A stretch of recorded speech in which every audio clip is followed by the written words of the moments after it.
Father Paul was an Orthodox monk who chose Mount Athos in Greece as the place to fulfill his passion for God and icons.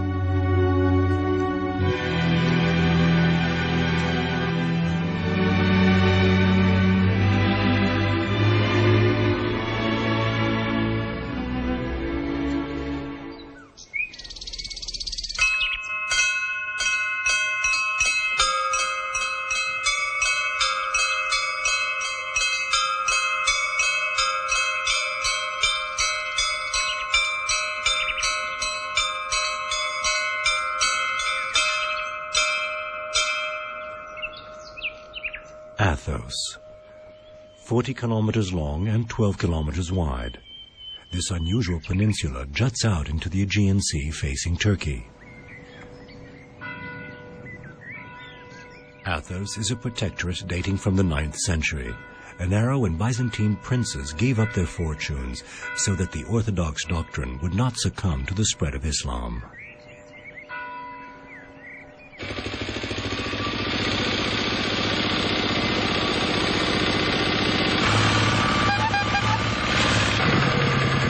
I like silence because I think it's like every God's gift, something from God is for me, not something human. I am in Mount Athos for silence. I am a monk. I can live in Romania, I can live in every country, but for silence is better in Mount Athos. Athos has been forbidden to women for the past 1,000 years.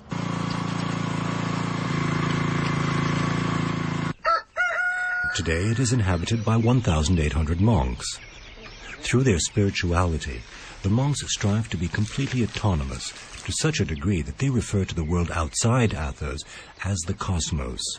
The monks submit to a demanding discipline of chastity, no material possessions, and obedience, for total devotion to God.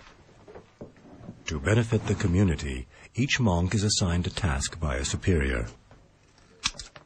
The production of incense, as seen here, is in addition to other activities that are frequently interrupted by the incessant prayers. Even time must comply to the order of Athos.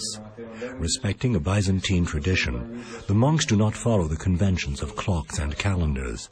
For them, it is always midnight when the sun sets.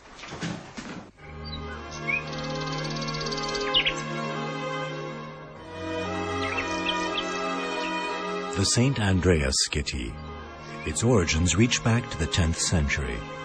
Its main church is the biggest in the Balkans, with the exception of the one in Sofia, Bulgaria. It is in its crypt that Father Paul attempts to resurrect icons.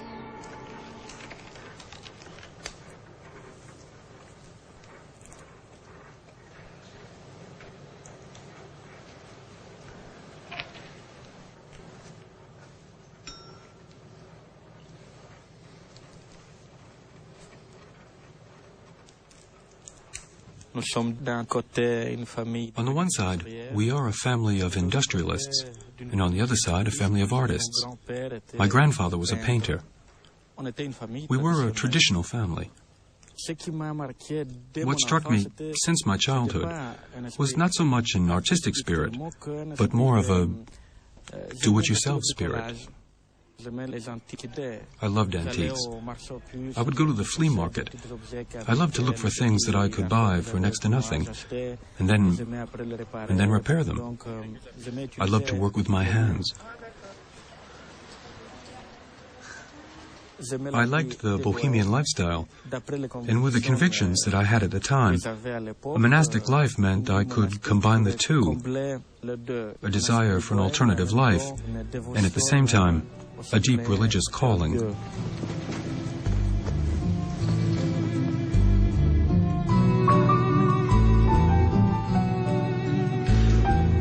An impressive patrimony. With the dawn of the 16th century came the end of artwork produced on wood in the Western Hemisphere, except in Greece, where the tradition continued. By the tens of thousands, works of art were created and ultimately destroyed. Today, Athos has 20,000 preserved works of art. Here, the restorer must be more than a simple artist or craftsman. He must be an historian and ultimately a theologian.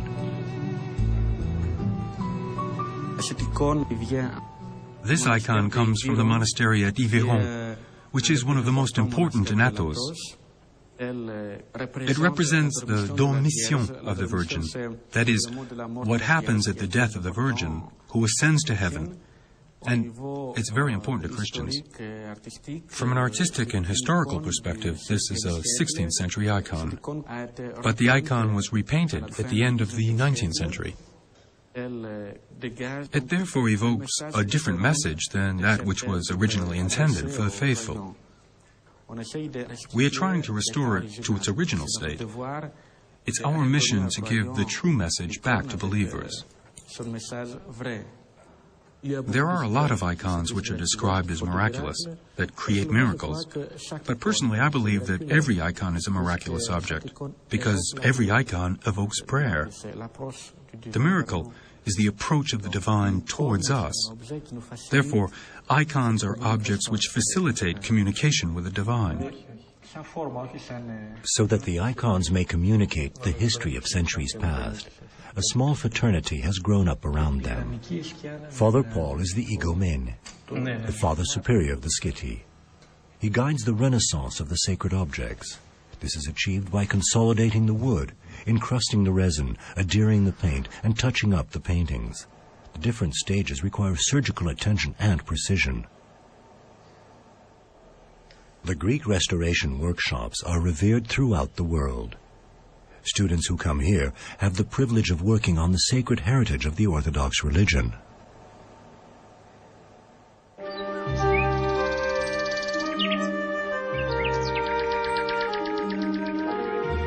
To the rhythm of the seasons, Mount Athos exudes spirituality.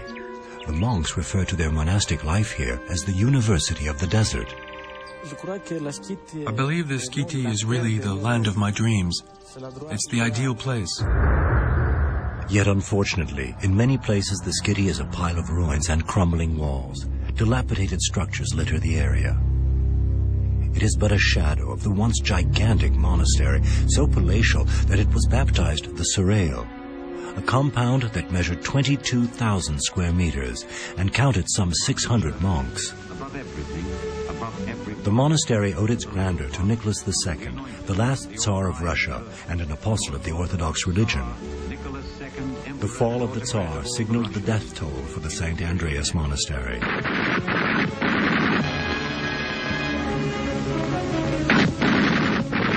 The revolution of 1917 opened the door to Bolshevism.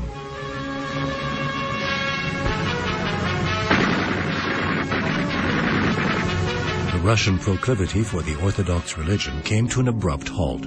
Its importance dwindled, as did funding.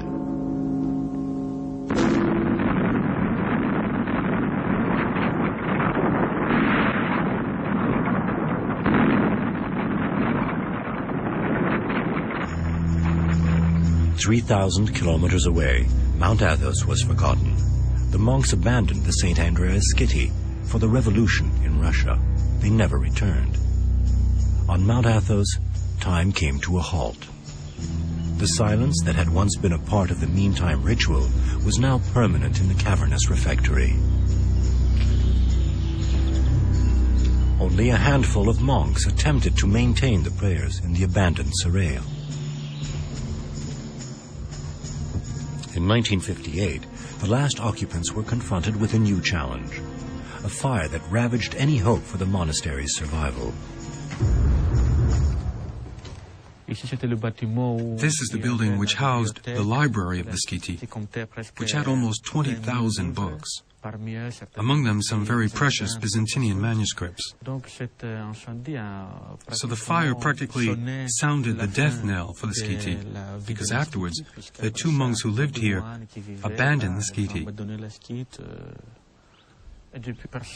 Ever since, nobody touched anything here. So when I arrived at the Skiti 6 years ago, I found it in a shocking state. This area is called the Hell of the Skiti. When I first entered the courtyard here, I felt a challenge. Bit by bit, I tried to reconstruct a modest life here. All of the infrastructure, the water, the electricity, was destroyed, and I had to recreate a part of the reservoir, which was the ancient water supply. I had to try to bring a new life to this place, so the skiti would reopen its doors.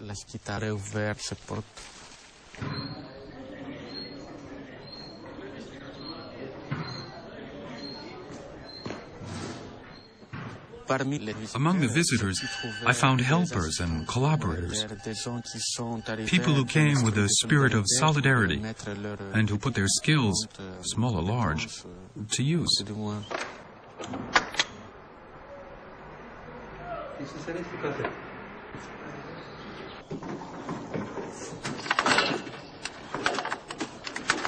French, Albanian, Romanian, Greek, the nationalities multiplied.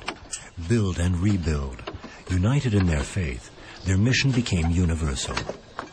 Religious pilgrims, inspired craftsmen, travelers in search of spirituality, they all came to revive the skiti. There was practically no money, but the enthusiasm of Father Paul reached beyond Mount Athos. Meager donations allowed him to survive. Cleared, plowed, and enriched, the fields are planted with vegetables to nourish the monks. The vines are replanted. Nowadays, some of the grapes are harvested. And yet, it is a far cry from the bountiful vineyard that was once renowned among the monasteries. The fine wine that was once produced here enjoyed a widespread reputation.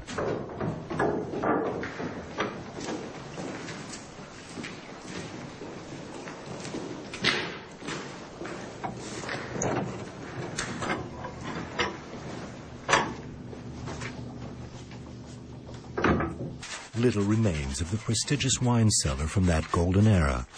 By his restoration, Father Paul honors the past. The skiti must return to a daily life on par with its glorious history.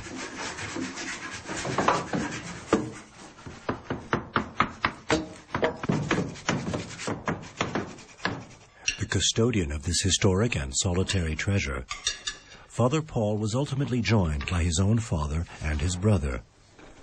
The first to arrive was his brother, who also became a monk before assisting his sibling. They were joined by their father, who became a monk upon uniting with his sons. It was through her love of God that their mother came to accept the situation.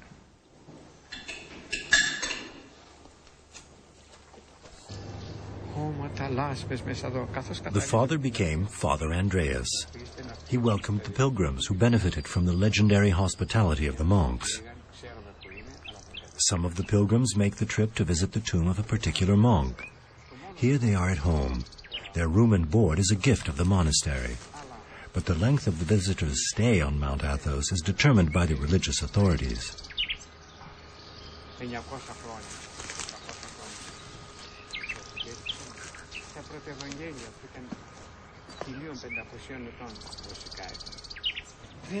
Tirelessly and always with enthusiasm, Father Andreas keeps open the doors of the main church. Unlike the 12 other churches in the skiti, the main church miraculously escaped damage during the violent past. It quietly suffers the ravages of time.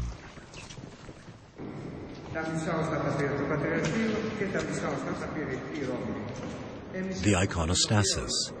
This partition which separates the nave from the sanctuary reflects the Byzantine riches. At his feet is the reliquary of the Apostle Andreas, the brother of Peter. He was crucified head down in Greece. A part of his skull, preserved here, still commands deep respect and homage. Να σας πω, τι προσκυνάτε. Όπως σας είπα έξω, είμαστε 5 μοναχοί. Συμπτωματικά είμαστε μηχανικοί.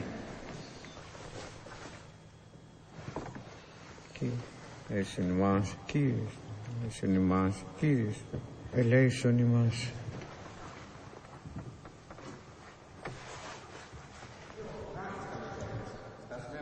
Further along is one of the numerous representations of the Virgin. This painting from the late 19th century tells the story of Father Andreas. It is so perfect that it captivates those who observe it, a sort of Mona Lisa of Mount Athos.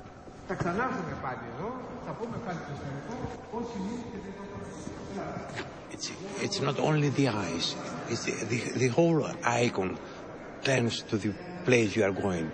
Also the chair, not only the eyes of Mother and Christ.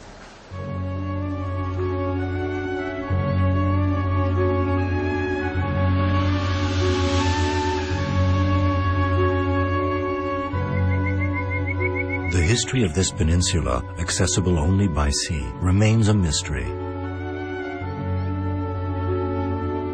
Legend has it that the Virgin, accompanied by John, rested here after weathering a violent storm.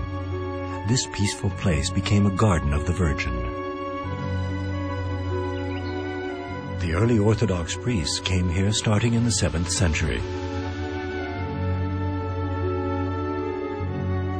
The famous precursor was the hermit Athos, who cleared the cave to join in communion with the Holy Virgin.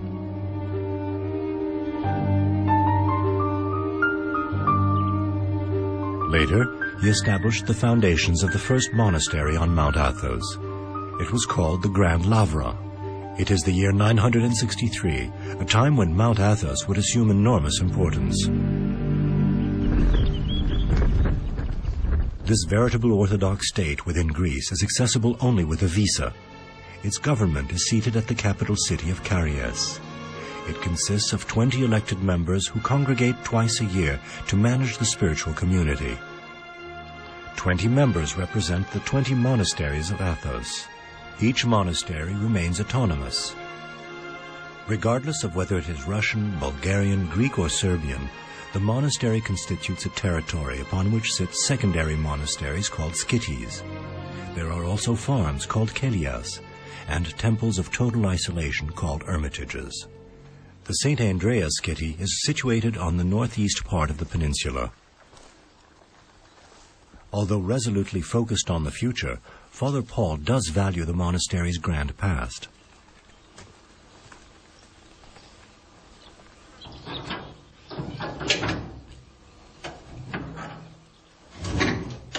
It was an era when the monks balanced spirituality with modernism.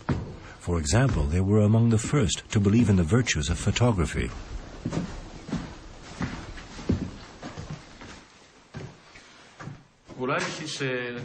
This used to be the monastery's photography studio. It was a very important place at the time because, for different events, the religious authorities from the Skiti, or even Athos, came here to be photographed. So that's why you can see this backdrop with representations of the Skiti, Mount Athos, the summit, and on top, the little cloud that is always there, like a hat on Mount Athos. More than 3,000 photos remain from the end of the 19th century and the beginning of this century. We once had almost 2,000 glass plates. Now less than half remain. It was a vibrant record of the social life of the epoch.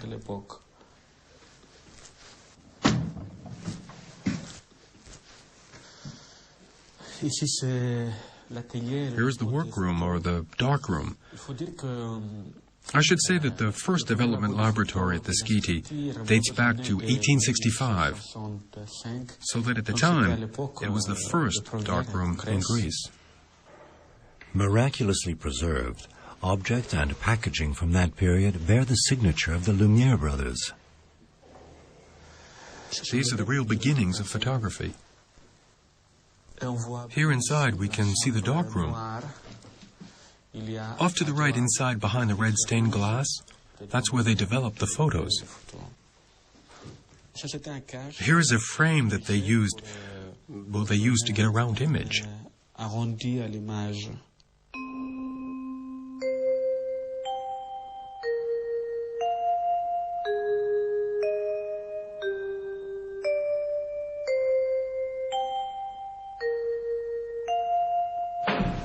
During his pilgrimage to Athos, a young Frenchman named Stéphane volunteered to take over the photo archives.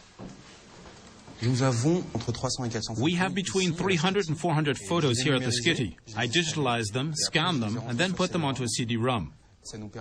That allows us first to file them and then have quick access, because the less we touch the glass plates, the better. I'm going to show you some now. This one, for example, has a charming detail. Here you can see that he's holding a photo in his hand. When it's enlarged, just to the side, it is he, only younger, before he became a priest during his military service in Russia. I'm going to show you a photo of a dead body, a priest. It's quite moving already. Then one can see when it's scanned and enlarged, certain areas have been touched up. White hairs added to the beard, the mustache, and the head. I think those are the kind of things you can't find with the naked eye. A historian is going to come to the Skitty. He's going to be able to give us some guidance to direct us a little bit.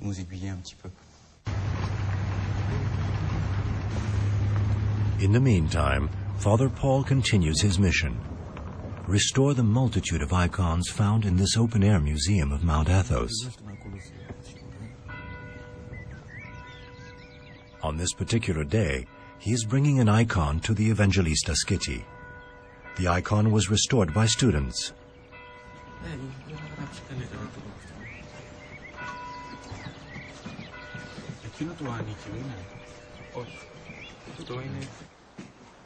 Here, as in other monasteries, the tradition of sacred art from the Byzantine period is perpetuated.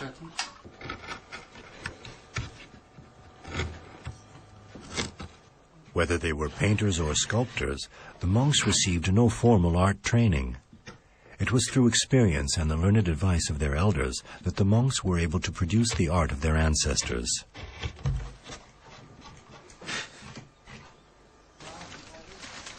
For Father Paul, the work is completed.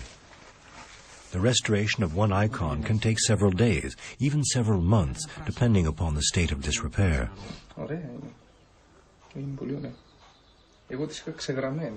The restorer must always invest much time and energy to his work, for which he is rarely financially compensated. For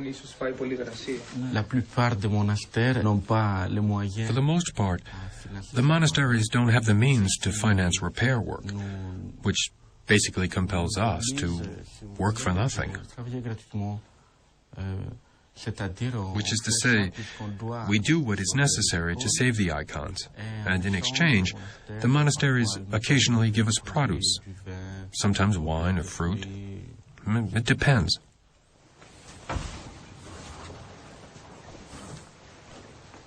To fully appreciate his visit, Father Paul lingers in one of the oldest chapels on Mount Athos. Here, the oldest and the most recent icons cohabit in harmony. Do you see this iconostase? It's one of the oldest preserved on Mount Athos. The icons, which are framed, date from the end of the 16th century. The lower part is made of contemporary icons which were painted here on Mount Athos by the iconographers, by the monks. Now this iconostase is restored. These objects, the iconostases, these icons are living objects, which, with use, attain a spiritual function. The monks use them for prayer, and for that reason, we have to continue the tradition of creating the icons, using the same methods and using the same materials which have been used for centuries. To recreate the techniques used by his predecessors, Father Maximus uses sophisticated technology. X-ray photography reveals the history of certain icons. The examination of the works of art with X-rays help us to investigate and explore and discover other paint layers under the visible one, just like in this case of the particular icon. The visible image belongs to the 19th century, while the original one, the one that was discovered with the X-rays, belongs to the 16th century.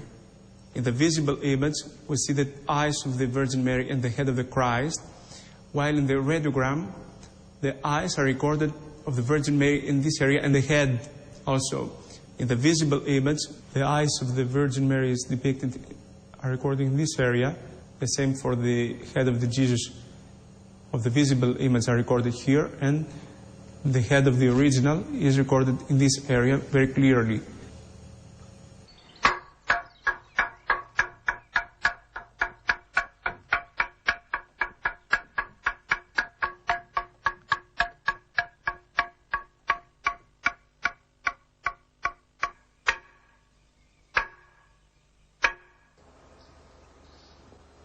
Along with his brother Paul, Father Maximus has taken on another task: to bring the archives back to life.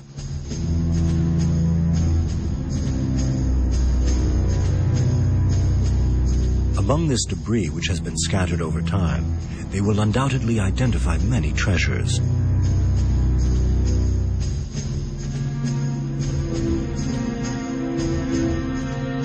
What we first did is to save them because they are on the floors of the various departments of the skitty. And what we first did is to save them from the water, from the humidity. And then little by little, we'll start in the investigation, reading, and put them in better order. Father Maximus preferred to put his elite engineering education to use in the skitty, rather than by taking over his family's business. Like the other monks of Athos, he has given up all material possessions to devote himself entirely to God. This sacrifice does not exclude, however, an active life in the monastic community. Deciphering the archives figures among the monastery's principal activities. We have more than 500 envelopes of this size, and we have put them in order according to the year of the documents they were written. Many of them are letters. The letter is written for the igumen of the skitty, the abbot, Archimandrite Theodoratus.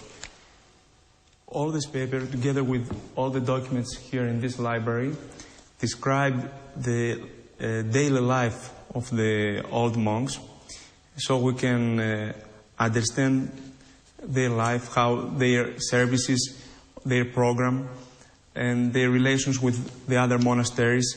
We can try to understand all the story of the skitty.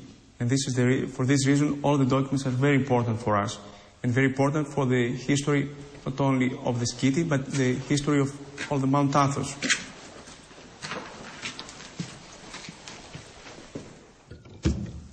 In the neighboring building, a hospital and a pharmacy built a century ago await restoration. Here we're in the pharmacy, in the famous pharmacy of the skitty of St. Andreas, which was at the time the center of all medical and all pharmaceutical science on Mount Athos.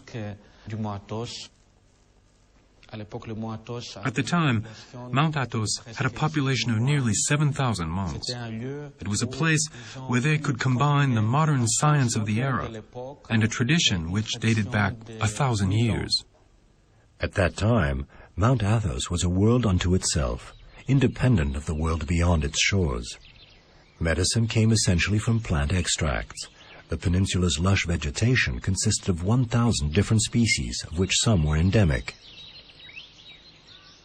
And you see, with traditional medicine, they used all sorts of plants. The monks themselves prepared the different medicines in the bottles, and they also made capsules. So we can see that there was a complete production of medicines and different preparations. Here are the dozens of drawers where the plants were organized and stored. The instant that I entered this place, I was so stunned that I took a pencil and I came over here against the wall and I wrote the date, 1990, when for the first time I saw this place. And that's the date when I decided on the project to save this place.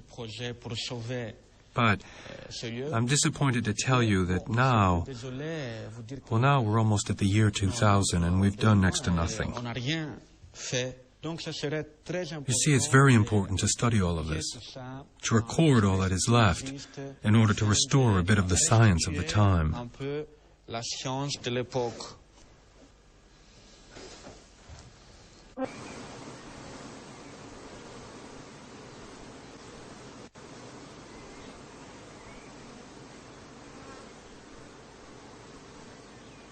Tradition. The knowledge transferred from one generation of monks to another determines the organization of daily life on Mount Athos. To bread, oil, olives, and vegetables, honey is added for a frugal menu that excludes meat. Bees also provide the wax that is necessary for making candles.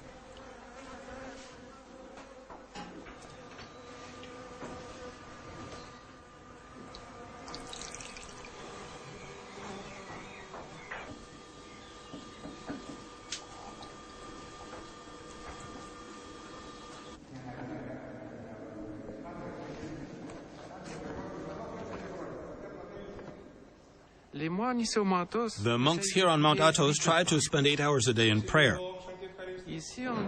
Here we say, Lord Jesus Christ, have mercy on me, or Holy Mother of God, save us.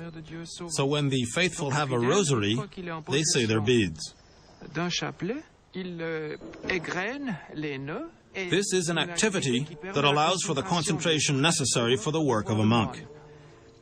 All the monks have this kind of rosary. It's a tradition that comes from the 3rd century. The human spirit can find it difficult to stay in prayer constantly. So this object, the beads, is a sacred gift of God to help us achieve constant prayer.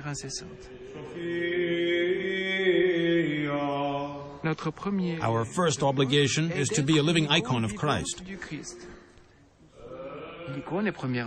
First of all, icons are living things. That is why the graphically presented icons have miraculous powers, because the saint, Christ, or the Virgin Mary are truly present. We can pray to them, and they really help us. Legend has it that the first icons found on Mount Athos washed ashore after having been thrown into the sea by their owners, hoping to save them from capture by the infidels.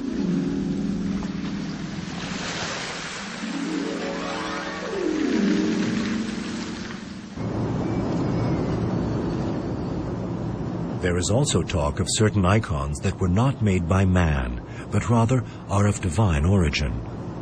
In this airplane flying Father Paul to Paris are icons of another nature that he must evaluate.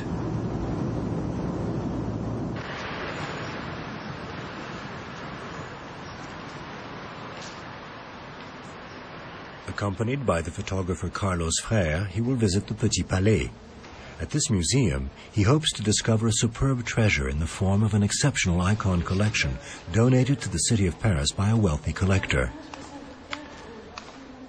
Gilles Chazal, the museum director, plans to exhibit the 83 Russian icons with the help of Father Paul's invaluable expertise.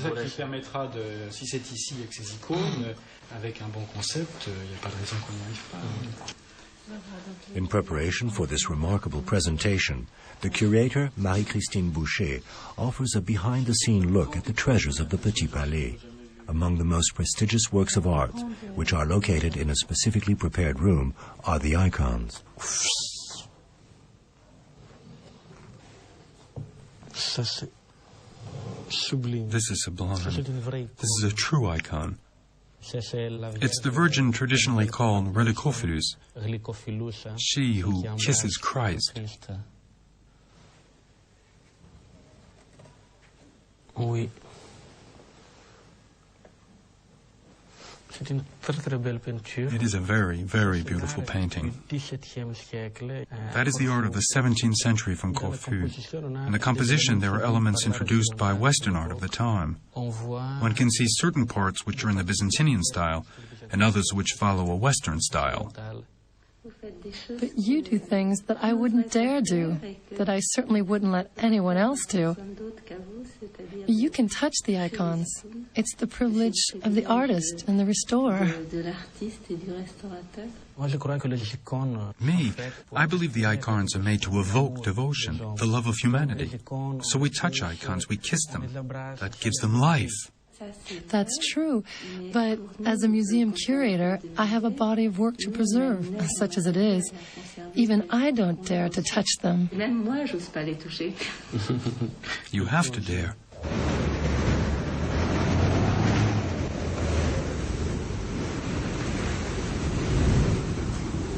Winter is harsh on Mount Athos, and this desolate period of the year is most conducive to deep contemplation and meditation.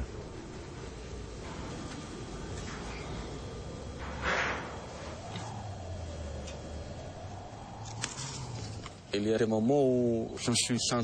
are times when I feel very tired, totally abandoned by humans, and also by God. But that only serves to encourage the inquiry.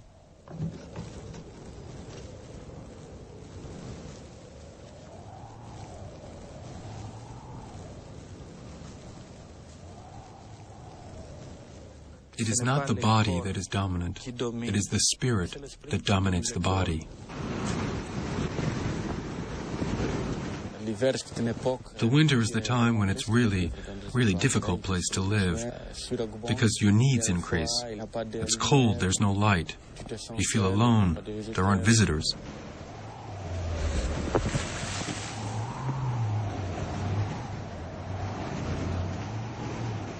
Near the cemetery is a sort of chapel which holds the bones of the deceased. It is the ossuary, a place for communion with the souls of the departed.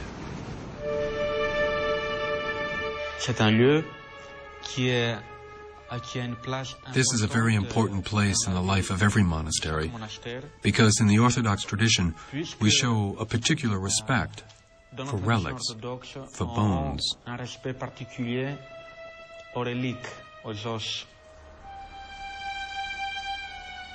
3 years after burial, bodies are exhumed and the bones are brought here. The skulls and skeletons are purified before being placed in the ossuary. Only the skulls are arranged chronologically. Death does not eliminate the person, so we keep our respect for all the qualities that a person had in their life.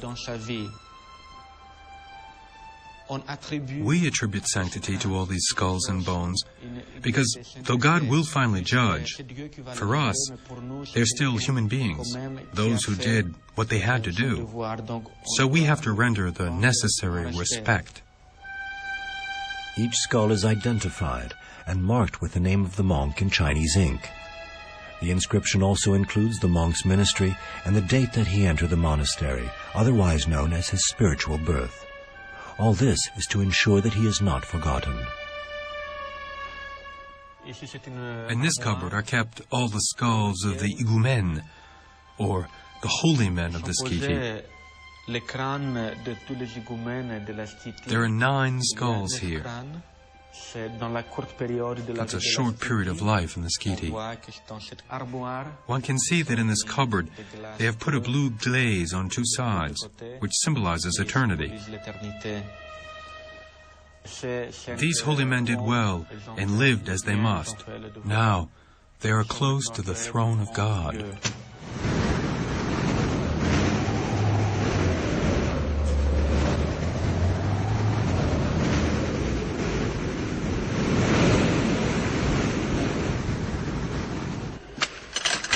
Only one day brightens the sober winter season.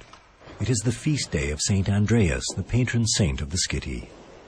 The celebration is organized for the religious authorities of Mount Athos, as well as other monks who come to honor the saint.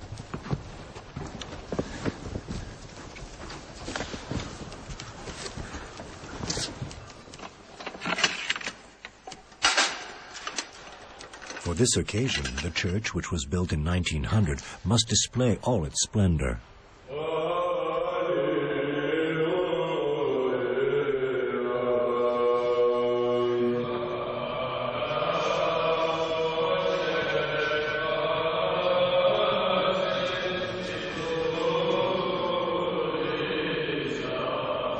φοβηθήσαν φουριάδολο του κύκλου συνεπιθεμένων μη ανάσα Κύριε σώσον μου Θεός μου της επάταξης πάντως εχθροντάς Ματέος.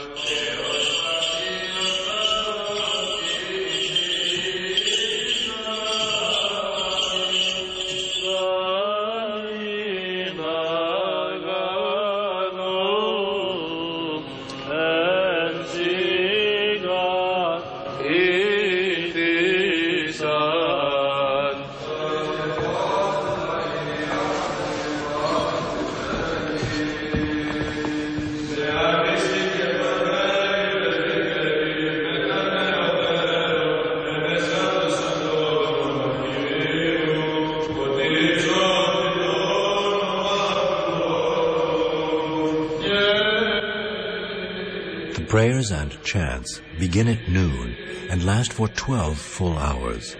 From dusk until dawn, they echo the homage paid to Saint Andreas.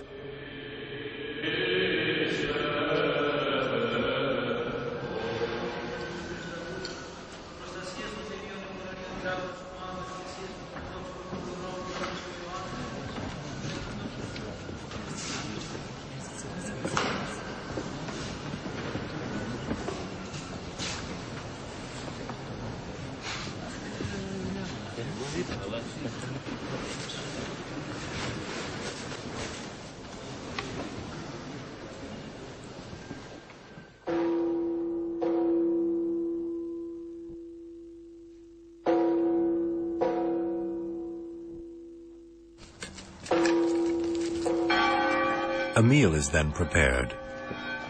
Some monks from the area cook the meal using a fish base. This is a luxury compared with the usual fare.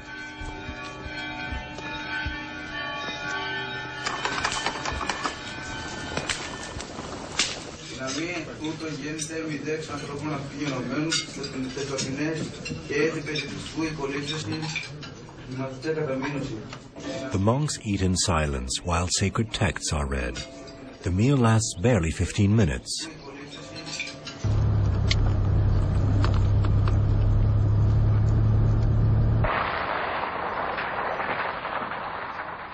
Father Paul responds to yet another request for help regarding the icons. He is summoned by the Stavronikita monastery, which was built upon the sea nearly 1,000 years ago. At his side is Robert Bougrain-Dubourg, the creator of Restorers Without Borders. He is an avid supporter of Father Paul's. Today, he is evaluating an exceptional fresco done by the Cretan school. Time has taken a heavy toll on the painted mural. Badly damaged, it must be repaired, or rather revived. Before any work is done, an initial sample must be taken. This indicates the appropriate treatment for the painting. We have to study the quality of this painting because we can see a bit throughout where there's a gray background with white traces. Then they recover it with a glaze to give the final impression of blue. It's more than an impression. You could say it's almost like lapis lazuli. It's incredible. The sample will be analyzed at the Art School of Avignon in France. On the photo, it's perhaps not the same thing. If you look at this slice, there's a fine layer of blue on the surface, and underneath there's a thicker layer. The sophisticated technology so badly lacking at Mount Athos is available here. It is graciously put at the disposal of Father Paul. The objective is to select the segment which is going to give us the most information.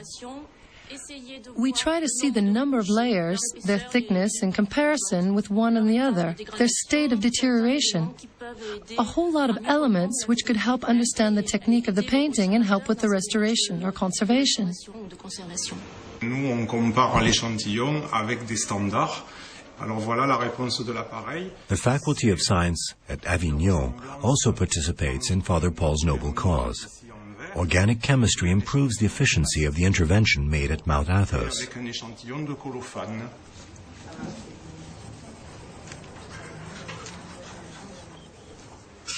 The Art School of Avignon is unique in its field. In addition to specializing in painting, the school is the only one to train students who will work outside of Europe.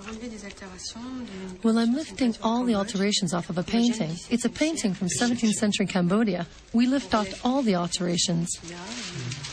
That's very interesting. Here, Father Paul has a stable of future technicians capable of restoring the icons. Each year, only 6 of them will obtain a degree that permits them to work in the field of restoration. During their 5 years of study, they will travel to Egypt, Thailand, Eastern Europe, and other destinations. Because women are forbidden entry to Mount Athos, Father Paul has no female students. He tends to direct them towards study in Turkey. We're going to restructure it and then give it a coat of varnish so we can start the retouching. It's really lovely, this painting. Where does it come from? It comes from a church in Belen. You say that the knowledge is in the process of being lost because of the need for efficiency. Yes. At the moment, 85% of the iconographers in Greece use acrylic. To save icons, Father Paul organizes international conferences and is an active fundraiser. Father Paul is a passionate advocate of this little-known art. As Providence would have it, Father Paul's message is finally being heard beyond Mount Athos.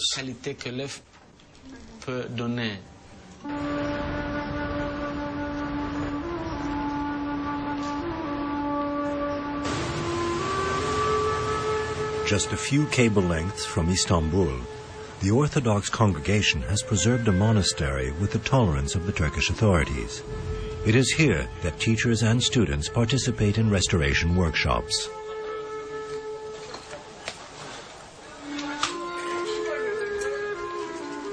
At the summit of Heybeli Island sits a monastery that is accessible only by foot or horse-drawn wagon. While the tourists swarm to see the exceptional sight, a few monks toil at preserving their Orthodox identity.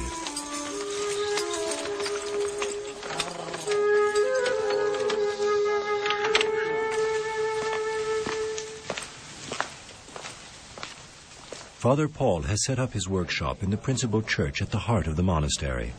He began with the restoration of icons dating from the end of the 17th century. Hence, the students had the immense privilege of working with icons that they would have never have been able to touch otherwise.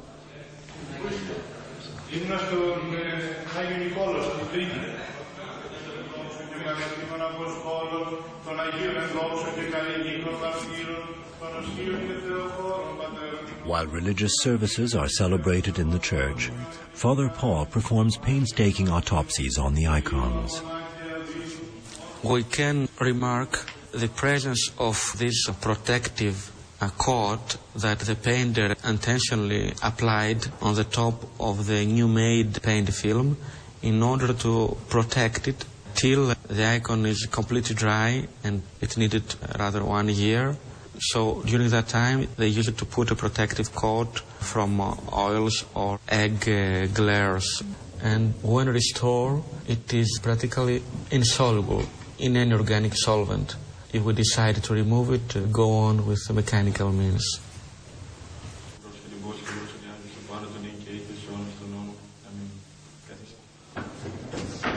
A Last Supper is shared with the students. It provides an opportunity to remind them that they have chosen an exceptional trade. I hope that next year we will be able to do something with the same love and the same attachment to that aim, which is a holy aim, generally speaking, because it is for the good of the whole humanity and to save the planet patrimony.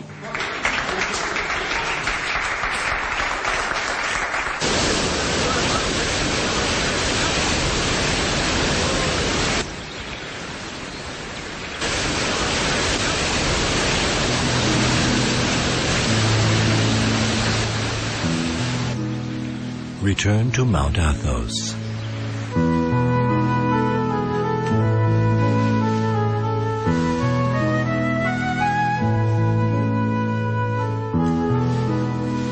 In a crypt that has been transformed into a workshop, Father Paul rejoins his faithful collaborators, whom he says have been sent him by God. Restorations of icons in particular demands a certain devotion to icons. Not strictly in the religious sense. There is no need to be a monk or practicing Orthodox Christian, but your soul must be open to the divine, to the invisible world. When you want to achieve a real creation, a perfection, you must have patience, and that patience is the result of the love that you have for the object.